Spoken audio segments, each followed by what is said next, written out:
أعوذ بالله من الشيطان الرجيم. بسم الله الرحمن الرحيم. يا أيها الذين آمنوا لا تأكلوا أموالكم بينكم بالباطل إلا أن تكون تجارة عن تراض منكم ولا تقتلوا أنفسكم إن الله كان بكم رحيما ومن يفعل ذلك عدوانا وظلما فسوف نصليه نارا وكان ذلك على الله يسيرا. إن تجتنبوا كبائر ما تنهون عنه نكفر عنكم سيئاتكم وندخلكم مدخلا كريما. صدق الله العظيم. اے ایمان والو، نہ کھاؤ اپنے مال اپنے درمیان باطل طریقے سے، مگر صرف اس شکل میں کہ وہ تجارت ہو تمہاری آپس کی رضامندی سے، اور اسی طرح اپنی جانوں کو بھی قتل نہ کرو. بلا شبہ اللہ تعالیٰ تم سب کے ساتھ مہربانی اور رحم کرنے والا ہے. اور جو کوئی بھی سرکشی اور ظلم کرتے ہوئے یہ کام انجام دے گا تو عنقریب ہم اسے جہنم میں داخل کر دیں گے،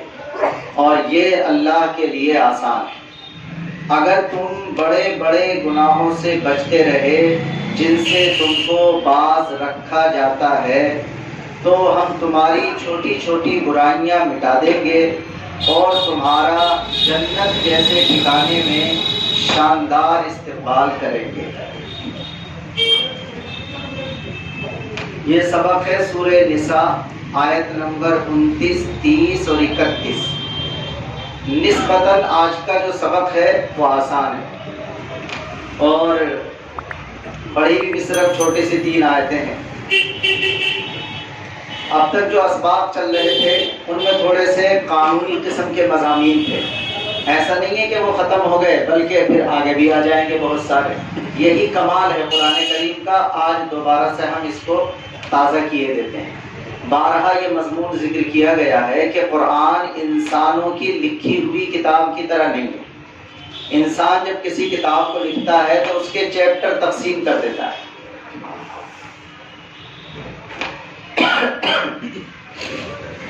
ہم اپنی قانون کے اعتبار سے اگر کتابوں کی مثال دیں تو کہہ سکتے ہیں کہ جب ہمارے یہاں مدارس میں قانون کی کتابیں پڑھائی جا رہی ہوتی ہیں تو اس میں یہ ہوتا ہے کہ کسی نے کتاب لکھی اتنی موٹی مثال کے طور پر، تو اس میں یہ طے کر دیا جاتا ہے کہ پہلے والا حصے کر دیتے ہیں کہ 5 حصوں میں تقسیم ہے یہ کتاب یا 10 حصوں میں تقسیم ہے یہ کتاب.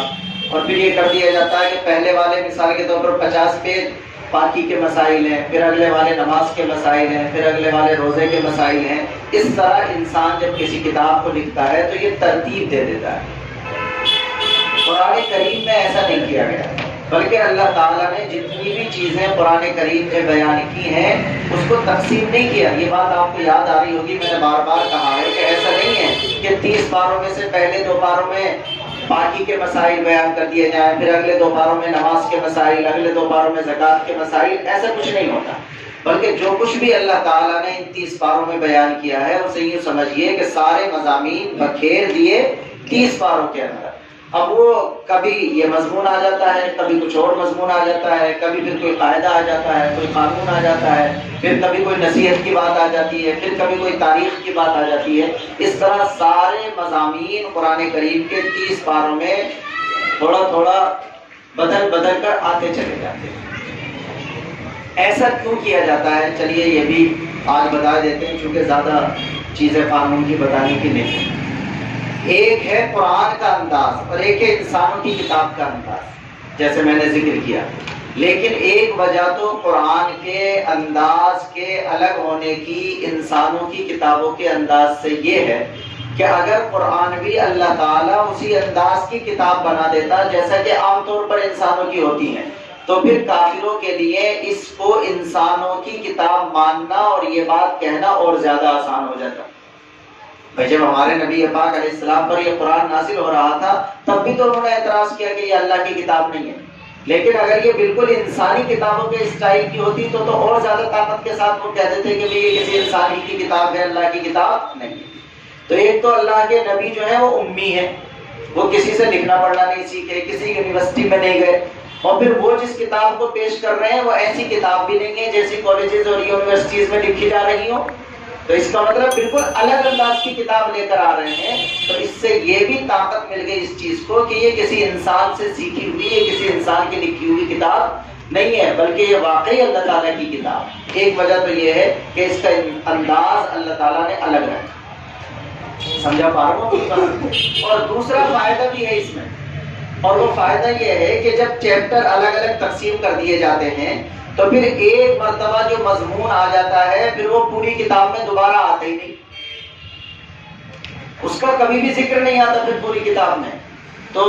پڑھتے چلے جاؤ اور آگے بڑھتے بڑھتے پچھلے والے کو بھولتے چلے جاؤ، پچھلا والا مضمون کبھی بھی دوبارہ نوٹ کر نہیں آئے گا۔ ابھی ہمارے صرف 4 پارے ہوئے، 5واں پارا شروع ہوا، لیکن آپ کو انہیں 4 پاروں میں یہ اندازہ ہو گیا ہوگا کہ بھئی یہ والی بات پچھلے والے سبق میں بھی آئی تھی، بھئی 2 ہفتے پہلے والے سبق میں یہ والی بات آئی تھی، آج اس کا تھوڑا سا ذکر اور ہو گیا۔ تو اس کا کیا فائدہ ہوتا ہے؟ اس کا فائدہ یہ ہے کہ جتنے مضامین بھی قرآن میں بیان کیے جاتے ہیں، قرآن کا پڑھنے والا ان مضامین سے کبھی بھی غافل نہیں ہو سکتا،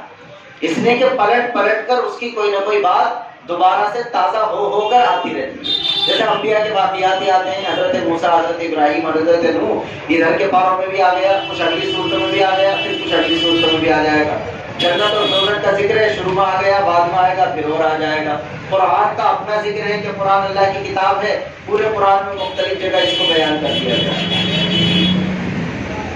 اس کو سامنے رکھتے ہوئے دیکھیے کہ اب تک جو بیان تھا پچھلے سبق میں وہ چل رہا تھا 2-3 سلسلے سے، پہلے میراث کا بیان آیا، اس کے بعد پھر نکاح کا بیان آیا، پھر نکاح کے بارے میں تفصیلات آئیں کہ کس سے نکاح کیا جا سکتا ہے، کس سے نہیں کیا جا سکتا، مہر وغیرہ کی تفصیلات بیان ہوئی، اور پھر اللہ پاک نے بیچ میں کچھ اصول ڈال دیے۔ ان میں سے پچھلے ہفتے آ گئے ایک دو کہ اللہ تعالیٰ جو قانون بناتا ہے تو قانون میں بنیادی چیز ہمیشہ آسانی ہوتی ہے۔ ہمیں لگتا ہے کہ قرآن کا قانون مشکل ہے، حالانکہ اللہ یہ کہہ رہا ہے کہ قرآن کے اور اسلام کے قانون میں بنیادی چیز کیا رکھی گئی ہے؟ آسانی۔ ارے بھائی نہیں سمجھ آ رہی؟ آسانی کا ہی علامت ہے یہ کہ جو ہم نے پورا سمجھایا تھا کہ جن رشتوں میں نکاح نہیں ہو سکتا وہ رشتے کم ہیں، اور جن رشتوں میں نکاح ہو سکتا ہے وہ رشتے زیادہ ہیں۔ اسی سے سمجھ لیجئے کہ وہ جو ناجائز والا خانہ ہوتا ہے قرآن کے قانون میں وہ 15 سے 20% ہوتا ہے، اور جائز والا خانہ وہ تقریباً 80% ہوتا ہے، بہت زیادہ۔ تو ہمیشہ اللہ تعالیٰ کے قانون میں سہولت آتی ہے کہ اسپیس جائز والا اس کو اللہ تعالیٰ ہمیشہ بڑھا دیتا ہے، اور جو ناجائز والا خانہ ہوتا ہے وہ کم کر دیتا ہے۔ تو بیچ بیچ میں اللہ تعالیٰ اپنے کچھ اصول بیان کر دیا کرتا ہے، انہی میں سے یہ آج کی آیات۔ ان آیات میں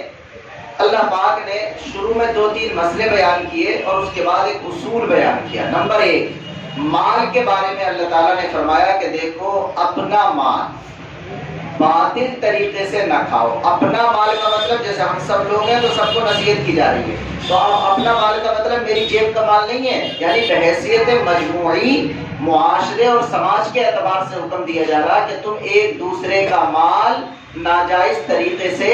مت کھاؤ، باطل طریقے سے۔ باطل طریقہ کیا ہے؟ چرا کر کے کھا لینا، چھین کر کھا لینا، یا اس کی مجبوری سے ناجائز فائدہ اٹھا کر کے کھا لینا۔ بہت غور کریں ہم، یعنی چوری کر لینا یہ تو نارمل ہے، سمجھ میں آ رہا ہے کہ بھی ناجائز ہے، چھین لینا یہ بھی سمجھ میں آ رہا ہے کہ ناجائز ہے، لیکن کئی مرتبہ دیکھنے میں کوئی چیز تجارت اور خریداری لگ رہی ہوتی ہے مگر اس کے اندر بھی سامنے والی کی مجبوری سے فائدہ اٹھایا جا رہا ہوتا ہے۔ مثال کے طور پر ہم یہ دیکھ رہے ہیں کہ یہ بندہ اس وقت میں اپنے حالات سے پریشان ہے، تو جو چیز اس کے پاس 500 روپے کی ہے اسے بھی 200 روپے میں دے کر کے چلا جائے گا، تو ہم گویا مجبور ہے وہ بیچارہ، وہ تو بیچ رہا، بھائی آپ اسے خرید رہے ہیں، لیکن آپ بھی اس بات کو سمجھتے ہیں کہ یہ مجبوری میں بیچ رہا ہے، اور وہ بھی اس بات کو سمجھتا ہے کہ میں بھی فاقوں سے گزر رہا ہوں، تو اسے اگر نہ بیچوں گا تو پھر کیا کروں گا ایسی صورت میں؟ تو جو چوری یا چھینا جھپٹی ہے یا ڈکیتی ہے وہ تو ہے ہی سامنے کی چیز، لیکن شریعت اس چیز کا بھی خیال رکھتی ہے کہ آپ کسی کی مجبوری سے ناجائز فائدہ نہ اٹھائیں، بلکہ اگر کوئی مجبور بھی ہے اور مجبوری میں اسے ضرورت پیش آ گئی اپنی چیز بیچنے کی، تب بھی آپ اسے مارکیٹ کے ریٹ کے اعتبار سے خریدنے کی کوشش کریں، تو یہ آپ کے لیے اخلاقی اعتبار سے بہت بہتر چیز ہے۔ دوبارہ غور کرنا، یعنی اگر تھوڑی بہت کمی کرتے ہیں تو وہ چل جائے گی۔ ایک ہوتا ہے بہت زیادہ فرق کر دینا، جیسے مثال کے طور پر میری بھی دکان ہے، آپ دو چار لوگوں کی بھی دکان ہے اسی جگہ، اب کوئی گراہک میرے پاس آئے گا، میرا اس سے جتنے میں سودا پڑ جائے گا میں دے دوں گا۔ ممکن ہے کوئی سامان میں نے اس سے 50 روپے کا دیا ہو، آپ کی بات بن گئی، آپ نے 60 کا دے دیا اس کو، آپ کی بات تھوڑی نہیں بنی، آپ نے 40 کا ہی دے دیا اس کو، کسی نے اسے 45 کا دے دیا، کسی نے 55 کا دے دیا، کسی نے 52 کا دے دیا۔ تو یہ جو ایک مارکیٹ کا تھوڑا تھوڑا فرق ہوتا ہے یہ ناجائز نہیں ہوتا، یہ تو اتنا چلتا ہی ہے۔ بہت زیادہ کمی کر دینا ریٹ میں یا بہت زیادہ اضافہ کر دینا جو مارکیٹ کے ریٹ کو خراب کر دے، یہ شریعت کے اعتبار سے ناجائز بتلایا گیا۔ میں یہ دیکھ رہا ہوں مثال کے طور پر کہ سامنے والے کی بکری بہت زیادہ ہو رہی ہے، میری بالکل نہیں ہو رہی، اب غصے میں آ کر میں نے یہ سوچ لیا کہ میرا تو نہ چاہے نقصان ہو لیکن اس کا بھی بیڑا غرق کرنا، تو جو مال مارکیٹ میں پوری طرح 50 روپے کا جا رہا میں نے اسے 20 روپے میں دینا شروع کر دیا، حالانکہ مجھے پتا ہے کہ میرا بھی نقصان ہو رہا ہے، لیکن اپنے نقصان کو اتنا میں نہیں دیکھ رہا جتنا میں اپنے سامنے والے کو نقصان پہنچانا چاہتا ہوں۔ تو یہ بہت زیادہ کمی کر دینا یا بہت زیادہ بڑھا دینا جس سے مارکیٹ کا ریٹ ڈس بیلنس ہو جائے، وہ دراصل اسلامی قانون کے اعتبار سے جرم بن جاتا ہے، ورنہ تھوڑا تھوڑا اگر فرق ہوتا رہے گا تو یہ جرم کے خانے میں نہیں آئے گا۔ اب تو واضح ہو گئی بات، یہ بھی تو ساری باتیں اللہ میاں بتاتا۔ اے ایمان والو، اپنے مال اپنے درمیان باطل طریقے سے مت کھاؤ۔ باطل کا لفظ لکھا، اسی باطل میں سب چیزیں آ جائیں گی، باطل کا ٹمپریچر اوپر نیچے ہوگا، کوئی باطل بہت خطرناک ہوگا، کوئی باطل اس سے کم درجے کا ہوگا، کوئی باطل اس سے کم درجے کا ہوگا، لیکن اللہ نے یہاں چوری نہیں لکھا، یہاں باطل کا لفظ لکھا۔ اس میں چوری بھی آ گئی، اس میں ڈکیتی بھی آ گئی، اس میں جوا بھی آ گیا، اس میں سود بھی آ گیا، اس میں رشوت بھی آ گئی، اور اس میں کسی کی مجبوری سے ناجائز فائدہ اٹھانا بھی آ گیا۔ درجے کے اعتبار سے اس کا گناہ انسان کے ذمے میں آ جائے گا۔ تو نمبر 1 حکم اللہ تعالیٰ نے دیا، اے ایمان والو اپنے مال اپنے درمیان باطل طریقے سے مت کھاؤ۔ دوبارہ مطلب چوری بھی آ گئی، چھیننا بھی آ گیا، ڈکیتی بھی آ گئی، رشوت بھی آ گئی، سود بھی آ گیا، جوا بھی آ گیا، ساری چیزیں اس کے اندر شامل ہو گئی، اور مجبوری سے ناجائز فائدہ بھی اٹھانا آ گیا۔ اللہ تعالیٰ نے ایک استثناء دیا اور یہ کہا کہ دوسرے کا مال اگر آپ استعمال کر سکتے ہیں تو وہ صرف تجارت کے طور پر استعمال کر سکتے ہیں، اور تجارت کہا جاتا ہے مبادلۃ المال بالمال بالتراضی، عربک کا لفظ ہے جو ہمارے یہاں لکھا رہتا ہے کتابوں میں، یعنی مال کو مال سے بدلنا آپس کی رضامندی سے، اسے تجارت کہتے ہیں، اسے بیع کہتے ہیں، بیچنا کسی چیز کا، اسے خریدنا کہتے ہیں کسی چیز کا۔ یہی تو کرتے ہیں ہم، مارکیٹ میں جاتے ہیں دکان پر، وہ بھی ہمیں کوئی مال دیتا ہے، ہم بھی اسے کوئی مال دیتے ہیں۔ 1 روپے کے شیمپو سے لے کر کے لاکھوں روپے تک یہی کاروبار چل رہا ہے پوری دنیا میں، ہم بھی اپنا ایک مال اس کو دیتے ہیں، وہ بھی اپنا مال ہمیں دے دیتا ہے۔ تو یہ ہے مبادلۃ المال بالمال، مال کو مال سے بدل لینا، لیکن ایک شرط لگی ہوئی ہے، بالتراضی، آپس کی رضامندی سے، یعنی جبر نہیں ہونا چاہیے، کوئی دباؤ نہیں ہونا چاہیے، کوئی مجبوری سے ناجائز فائدہ نہیں اٹھانا چاہیے، اسے کہا جاتا ہے حقیقت میں تجارت۔ تو اب تجارت میں بھی یہ ہوتا ہے کہ ہم دوسرے کا مال استعمال کر لیتے ہیں، ہم کوئی چیز 5 روپے کی لے کر آئے اور ہم نے اسے 8 روپے کی بیچ دی، ہم نے اسے 10 روپے کی بیچ دی، ہمیں نفع حاصل ہو گیا، تو دوسرے کی جیب سے ہم نے اس میں زیادہ پیسہ لیا کہ نہیں؟ ہماری جیب سے اس چیز کے لیے 5 روپے گئے تھے اور اس کی جیب سے ہم نے اس چیز کے لیے کتنے لے لیے؟ 10 روپے لے لیے مثال کے طور پر، تو اس کا مال ہم نے کھایا، لیکن یہ مال کھانا باطل اور ناجائز نہیں ہے، اس لیے کہ یہ مال کا مال سے بدلنا پایا گیا اور اس میں آپس کی رضامندی بھی شامل ہو گئی۔ تو اللہ تعالیٰ نے اس کی اجازت دی ہے، اور واقعی اس کی اجازت ہے، ساری دنیا میں چل رہا۔ ایک حکم۔ دوسرا ہے وَلَا تَقْتُلُوا أَنفُسَكُمْ، اپنے آپ کو قتل بھی مت کرو، اس میں دونوں چیزیں آ گئی۔ اپنے آپ کو قتل کرنے کا مطلب یعنی سماجی اعتبار سے بھی ایک دوسرے کو قتل مت کرو، اور اپنے آپ کے قتل کرنے کا مطلب خودکشی بھی مت کرو، یعنی جیسے دوسرے کو قتل کرنا انتہائی درجے بدترین اور بڑا کبیرہ گناہ ہے، ویسے ہی خود اپنے آپ کو قتل کرنا، خودکشی کرنا، یہ بھی اسی طرح انتہائی درجے بدترین اور کبیرہ گناہ ہے۔ جیسے آپ کسی دوسرے کی زندگی کے مالک نہیں ہیں، ویسے ہی آپ اپنی زندگی کے بھی مالک نہیں۔ بعض مذہبی فلسفوں میں اس قسم کا ذکر تھا کہ ان کے یہاں خودکشی کو کوئی بری چیز نہیں سمجھا جاتا، بلکہ ایک اعتبار سے اس میں خیر کا پہلو مانا جاتا تھا۔ اور آج کی ترقی یافتہ جو جہالت ہے نا ماڈرن دور کی، اس میں انسانوں کے بارے میں بھی یہ بات اب آنے لگی ہے، آپ جانتے ہوں گے، ورنہ جانوروں کے بارے میں تو اس پر بہت دن پہلے ریسرچ ہو چکی ہے کہ جذبہ رحم کے ذریعے کسی کو مارنا اس کا کیا حکم ہے۔ مثال کے طور پر بکری بیمار ہے، تڑپتی بھی نہیں دیکھی جا رہی، تو کیا اسے زہر دے کر مار سکتے ہیں کہ نہیں مار سکتے؟ مرغی بیمار ہے، تڑپنا ہم سے نہیں دیکھا جا رہا، تو کیا اسے ہم مار سکتے ہیں کہ نہیں مار سکتے؟ میں سمجھا پا رہا ہوں اپنی بات؟ یہ زمانے جاہلیت کی بات نہیں ہے، یہ آج ہی کے دور کی بات ہے۔ اس پر باقاعدہ ریسرچیں ہوئی ہیں کہ ہم، اور اسے یہ کہا گیا کہ اس کے ساتھ یہ خیرخواہی ہے، تو اس خیرخواہی کے لیے ہم زیادہ سے زیادہ دعائی تو کرتے ہیں۔ جب ہمارا کوئی بیمار بالکل آخری اسٹیج پر ہوتا ہے تو اس جگہ آ کر خود ہم یہ سمجھتے ہیں کہ اللہ تعالیٰ اس کی مٹی کو ٹھکانے لگا دے، لیکن یہ تو نہیں کر سکتے نا کہ اس کو مار دے زبردستی، اس لیے کہ کہیں نہ کہیں اس کے دوبارہ سے صحت مند ہونے کا امکان تو موجود ہے۔ اور ایسے بھی واقعات اللہ تعالیٰ دکھاتا رہتا ہے۔ ہم سب کے تجربے میں ایسے واقعات ہوتے ہیں کہ بالکل امید نہیں رہی تھی، اور یہ سوچ کے واپس لائے تھے دلی اسپتال سے کہ بس ڈاکٹر نے کہہ دیا کہ شاید تم گھر پہنچو یا نہ پہنچو، بس جا کے دیکھو، اللہ تعالیٰ نے اس میں جان ڈال دی، وہ تو کئی سال آرام سے جیتا رہا۔ تو اس وجہ سے کسی انسان کا دماغ، میں تو کہتا ہوں کسی میڈیکلسٹ اسپیشلسٹ کا دماغ بھی اگر یہ کہتا ہے کہ اس کے ساتھ اب یہی خیر خواہی ہے کہ اسے مار دو، تو وہ بھی مجرم ہے اور گنہگار ہے، اس لیے کہ اسے علاج کرنے کا ماہر بننا آتا ہے، لیکن زندگی اور موت اس کے اختیار میں نہیں۔ تو اگر وہ اسٹیج بھی آ جائے جس میں ہمیں یہ محسوس ہونے لگے، کئی مرتبہ آدمی نزا کی کیفیت میں چلا جاتا ہے، جان نکلنے کی کیفیت میں، لیکن جان نہیں نکل رہی ہوتی، بڑی مشقت میں پڑا ہوتا ہے، کئی دن لگ جاتے ہیں بعض مرتبہ کہ بھی جان نہیں نکل رہی، یاسین پڑھ کے بھی تھک جاتے ہیں لوگ کہ جان ہی نہیں نکل رہی، صبح بھی پڑھی جا رہی ہے، دوپہر پڑھی جا رہی ہے، شام پڑھی جا رہی ہے، یاسین پڑھی جا رہی ہے سہولت کے لیے، لیکن پھر بھی اس کی جان نہیں نکل رہی۔ عین ممکن ہے کہ اس کی ابھی موت نہ ہو، اللہ تعالیٰ دوبارہ سے اس میں جان ڈال دے اور وہ پھر تندرست ہو جائے۔ تو جیسے دوسرے کو قتل کرنا ناجائز ہے، ویسے ہی اپنے آپ کو بھی قتل کرنا یا مہربانی کا جذبہ شو کر کے کسی کی زندگی لینا، یہ سب چیزیں ناجائز اور حرام ہیں۔ جو بھی اپنے اندر حیات اور زندگی رکھتا ہے، چاہے وہ انسان ہو چاہے وہ جانور ہو، آپ جانور کے علاج کرانے کے تو ذمہ دار نہیں ہیں کہ صاحب آپ مارکیٹ میں بھاگے پھریں، جنگلوں میں جاتے پھریں اور آپ علاج کرائیں۔ مرضی اگر آپ کرا دیں تو بڑی اچھی بات ہے، کسی کو آپ نے دیکھ لیا، لیکن آپ یہ سوچیں کہ میں تو اللہ کا وکیل بن گیا کہ یار یہ مرغی بڑی تڑپ رہی ہے، بیچاری پریشان ہو رہی ہے، لو اسے ماری دوں، تو یہ نہیں دیا گیا آپ کے اختیار میں،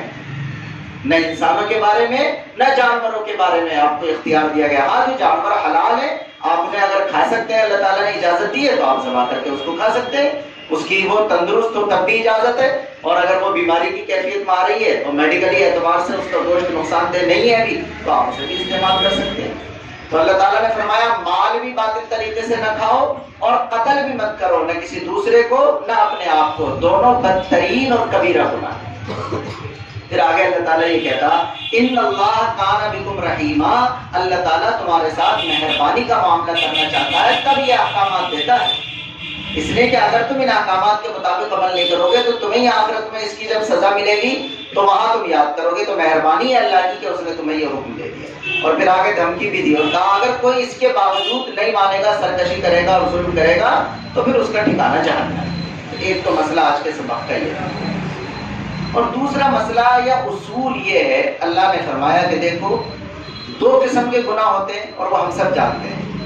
کئی مرتبہ کچھ گناہ، کچھ غلطیاں، بھول چوک کی یا ہلکی پھلکی ہوتی ہیں جسے ہم صغیرہ گناہ کہتے ہیں۔ دعا میں آپ مانتے نہیں اللہ صغیرہ کبیرہ گناہ معاف فرما، تو صغیرہ کا مطلب ہوتا ہے عربی میں چھوٹا، اور کبیرہ کا مطلب ہوتا ہے بڑا۔ اس کے بارے میں بھی میں نے اس سے پہلے ذکر کیا ہے، کبیرہ جو بڑا گناہ ہے وہ کہا جاتا ہے ایسے گناہ کو جس میں اللہ نے یا اللہ کے نبی نے کوئی دھمکی بتا دی ہو، جس کے ساتھ یا جس کی سزا ذکر کر دی گئی ہو، جیسے چوری کی سزا بتا دی گئی، زنا کی سزا بتا دی گئی، شراب کی سزا بتا دی گئی، تہمت لگانے کی سزا بتا دی گئی، تو جس کی سزا فکس کر دی گئی ہو اللہ کی طرف سے،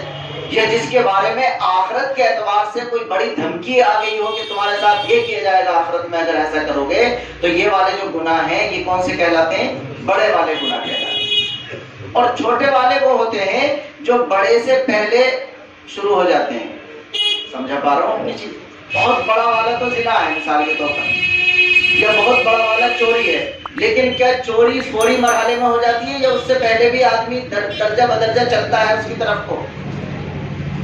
تو کسی بھی بڑے گناہ تک پہنچنے سے پہلے جو اس کا ایک پروسیجر سا ہوتا، جو اس کا دائرہ ہوتا، جو اس کی کام کی سٹارٹنگ ہوتی ہے، تو شروع میں وہ کام بالکل صغیرہ ہوتا ہے۔ میں اسے کبھی کبھی سمجھانے کے لیے کہہ دیتا ہوں کہ ایمان تک کے سودے ہو جاتے ہیں دی اینڈ میں جا کے، اور شروعات ہوتی ہے ایک ٹیکسٹ میسج سے، صرف ایک اجنبی نمبر کی مس کال ہوتی ہے وہ شروع میں، جو اخیر میں ایمان تک ختم کرا دیتی ہے۔ سمجھاتی بات؟ اجنبی نمبر کی صرف مس کال سے سفر شروع ہو جائے گا اور پتہ نہیں کہاں تک جائے گا۔ تو یہ جو سلسلہ ہوتا ہے یہ ایک صغیرہ سے چلنے لگتا ہے، تو بڑھتے بڑھتے بڑھتے بڑھتے یہی کیا بن جاتا ہے؟ کبیرہ بن جاتا ہے۔ تو اللہ تعالیٰ نے یہاں اپنی مہربانی کا اظہار کرتے ہوئے یہ فرمایا کہ دیکھو انسان ہے، تو انسان غلطی سے تو بچا ہوا نہیں، کوئی انسان معصوم نہیں ہے بھائی، یہ کہاں انبیاء کی شان ہے، لیکن باقی اولیاء ہوں، کتنے بڑے علماء ہوں، سب بحیثیت انسان سب سے گناہ کا خطرہ ہے، بلکہ گناہ ہوتے ہیں، خطرہ نہیں عملاً ہوتے ہیں۔ تو اللہ تعالیٰ نے کچھ تو چیزیں ایٹومیٹک بنا دی ہیں، ان الحسنات یذہبن السیئات، کہ نیکیاں جو ہیں وہ برائیوں کو ڈیلیٹ کرتی رہتی ہیں۔ اللہ کا یہ کتنی مہربانی والا قانون ہے، یعنی نیکیاں برائیوں کو خود بخود کیا کرتی رہتی ہیں؟ مٹاتی رہتی ہیں۔ نماز آ گئی مثال کے طور پر، تو بہت سے چھوٹے موٹے گناہ جو مغرب اور عشاء کے درمیان ہوئے تھے وہ عشاء پڑھ لی تو خود بخود صاف ہو گئے۔ یہ چھوٹے والے ہوتے ہیں، یاد رکھنا، چھوٹے والے جو گناہ ہوتے ہیں وہ ایٹومیٹک چلے جاتے ہیں، لیکن جو بڑے والے گناہ ہوتے ہیں وہ بغیر توبہ کے معاف نہیں ہوتے۔ اللہ کے سامنے شرمندہ ہونا، گڑ گڑانا، رونا، پکا ارادہ کرنا کہ آئندہ ایسا نہیں کروں گا، تب جا کر کے بڑے والے گناہ معاف کیے جاتے ہیں، ورنہ چھوٹے والے مثال کے طور پر فجر سے ظہر تک کے ظہر میں چلے گئے، ظہر سے عصر تک کے عصر میں چلے گئے، جمعے سے جمعے تک کے جمعے میں چلے گئے، سب چھوٹے موٹے جو ہوتے ہیں کچھ وضو سے چلے جاتے ہیں۔ جیسے وضو سے ہمارا ظاہر کا میل صاف ہوتا ہے، ویسے ہی وہ میل بھی صاف ہوتا ہے جو دکھائی نہیں دے رہا ہوتا، اور وہ چھوٹے چھوٹے گناہوں کا میل ہوتا ہے۔ تو کچھ چیزیں چھوٹے گناہوں کی اللہ تعالیٰ نے ایٹومیٹک بنا دی ہیں، وہ اپنے آپ ختم ہوتی رہتی ہیں، لیکن بڑے والے جو گناہ ہیں وہ بغیر توبہ کے معاف۔ اللہ تعالیٰ نے یہ قانون بتایا کہ دیکھو اگر تم بڑے والے گناہوں سے جن سے تمہیں بچانے کی کوشش کی جاتی ہے بچتے رہو گے تو نکفر عنکم سیئاتکم، تو جو چھوٹے والے ہوتے ہیں وہ تو ہم خود ہی ڈیلیٹ کرتے رہے، وَنُدْخِلْكُمْ مُدْخَلًا كَرِيمًا، اور جب تم آؤ گے ہمارے پاس تو جنت میں ہم تم کو شاندار استقبال دیں گے، ویلکم کہیں گے، موسٹ ویلکم، آئیے تشریف لائیے۔ فرشتوں کو لگا دیا جائے گا، ہو سکتا ہے بہت چونے کی جگہ بہت شاندار چیز راستے میں ڈال دی جائے اور ان کے الفاظ بہت شاندار ہو، ویلکم کہنے کا بہت شاندار طریقہ ہو ان کا۔ اللہ تعالیٰ نے قرآن میں لکھا ہے وَنُدْخِلْكُمْ مُدْخَلًا کریما، کہ ہم جب استقبال کریں گے جنت میں تمہارا تو بہت شاندار والا استقبال کریں گے۔ اب دنیا میں ہم جب کسی فنکشن میں جاتے ہیں استقبال دیکھتے ہیں تو کئی مرتبہ ہماری آنکھیں حیرت سے پھٹی رہتی ہیں، بھئی کیا شاندار استقبال کیا جناب، تو جنت والے استقبال کے کیا ٹھکانہ ہوگا صاحب۔ تو اللہ تعالیٰ یہ مہربانی ہے اس کی کہ وہ دونوں پہلو دکھاتا ہے، وہ ڈرنے والی بات بھی بتاتا ہے کہ پھر سزا یہ ملے گی، اور وہ ترغیب والی بات بھی بتاتا ہے کہ تمہارا اکرام پھر اس طرح کیا جائے گا۔ تو آج کے سبق کہ اللہ تعالیٰ نے ایک حکم مال کے بارے میں دیا کہ باطل طریقے سے کسی کا مال نہیں کھانا، اور ایک حکم قتل کے بارے میں دیا کہ نہ کسی دوسرے کو قتل کرنا نہ اپنی جان کو قتل کرنا، اور یہ دونوں گناہ کبیرہ، دونوں گناہ کبیرہ۔ اور اس کے بعد اللہ تعالیٰ نے فرما دیا اصول کہ اگر تم بڑے بڑے گناہوں سے بچتے رہو گے تو اللہ تعالیٰ چھوٹے چھوٹے گناہوں کو کیا کرتا رہے گا؟ معاف کرتا رہے گا۔ لیکن ایک بات یاد رکھنا، اللہ پر کوئی چیز واجب نہیں ہوتی، یہ مہربانی والا اظہار ہے، لیکن آپ یہ نہیں کہہ سکتے کہ اللہ پر یہ چیز کیا ہو گئی؟ فرض ہو گئی، کہ ایسے ہی کرنا اب اس کے لیے ضروری ہے۔ واجب جو ہوتی ہے چیز ہم اپنے گھروں میں دیکھ لیں، جو ہماری دکان پہ نوکر ہوتا ہے اس کے لیے تو ہے واجب چیزیں، یہ تجھے ایسا کرنا پڑے گا، یہ ایسا کرنا پڑے گا، یہ ایسا کرنا پڑے گا۔ اور ہم اسے ویسا بھی اگر ایسا نہ کر کے ویسا بھی اگر کر دیں تو وہ نوکر ہمارا ہم سے یہ نہیں کہہ سکتا کہ مجھ سے تو آپ نے اس طرح کرنے منع کر دیا تھا، آپ نے کیوں کر دیا؟ تو جب انسانوں میں جو ایک دوسرے کے مالک نہیں ہے، اس میں یہ ہے کہ جو ذرا اوپر ہوتا ہے، مالک ہوتا ہے، وہ پابند نہیں ہے صاحب، کسی جگہ بھی رکھتے کسی سامان کو، لیکن نوکر پابند ہے۔ میرے خیال میں اب آپ کو سب پوری طرح بات سمجھ میں آ گئی۔ ویسے ہی اللہ نے اگر یہ کہہ بھی دیا ہے، وہ کہنے کے باوجود بھی پابند نہیں ہوا۔ اگر وہ پکڑ کرنا چاہے تو چھوٹے والے پہ بھی کر سکتا ہے، اور اگر وہ معاف کرنا چاہے تو بڑے والے کو بھی کر سکتا ہے۔ تو اس لیے یہ اپنی جگہ یاد رکھنا کہ اللہ نے ایک نظام تو بتایا ہے ہمیں ٹھیک راستے پر لانے کے لیے، لیکن اللہ پر کوئی چیز لازم نہیں ہوتی۔ کوئی آدمی اگر یہ سوچ لے میں تو بڑا ہی نیک ہوں لہٰذا اب جنت دے گا، کیسا نہیں دینی پڑے گی اسے۔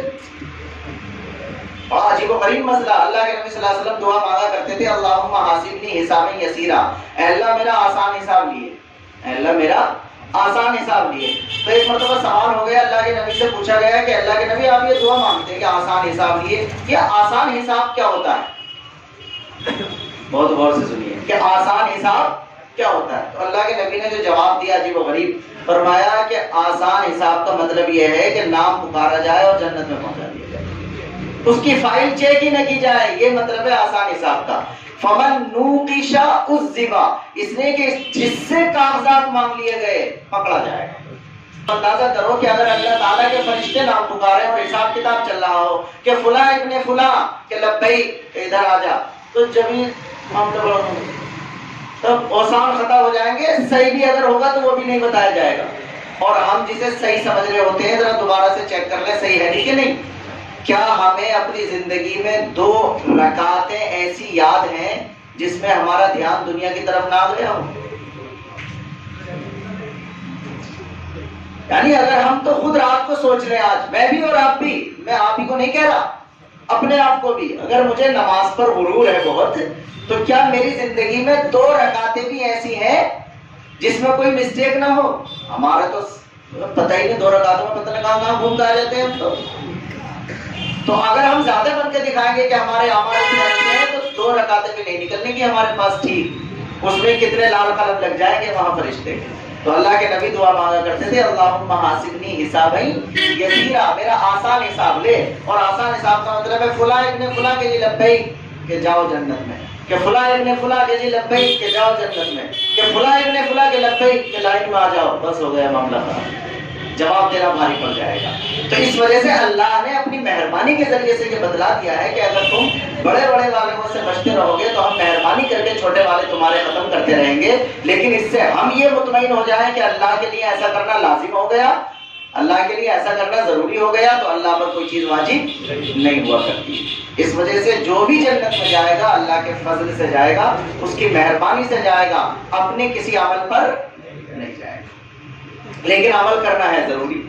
اللہ ارشاد فرماتا ہے اے ایمان والو نہ کھاؤ اپنے مال اپنے درمیان باطل طریقے سے، مگر صرف اس طرح کہ وہ تجارت ہو تمہاری آپس کی رضامندی سے، اور اپنے آپ کو قتل بھی نہ کرو، بلا شبہ اللہ تعالیٰ تمہارے ساتھ بڑا رحم کرنے والا ہے۔ اور جو کوئی بھی ایسا کرے گا سرکشی اور ظلم کرتے ہوئے تو ہم اسے جہنم میں پھینک دیں گے، اور اللہ پر یہ آسان۔ اللہ یہ کہہ رہا ہے کہ ہمیں دنیا کے بادشاہوں کی طرح مت سمجھنا، ہم جو چاہیں گے فیصلہ کریں۔ ان تجتنبوا کبائر ما تنہون عنہ نکفر عنکم سیئاتکم، اگر تم بچتے رہو گے ان بڑے بڑے گناہوں سے جن سے تم کو روکا جاتا ہے، تو پھر ہم تمہارے چھوٹے چھوٹے تو یوں ہی مٹا دیں گے اور تمہارا جنت میں شاندار استقبال کریں گے۔ اللہ تبارک و تعالی ہم سب کو قرآن سمجھنے کی اور پڑھنے کی اور عمل کی توفیق عطا فرمائے۔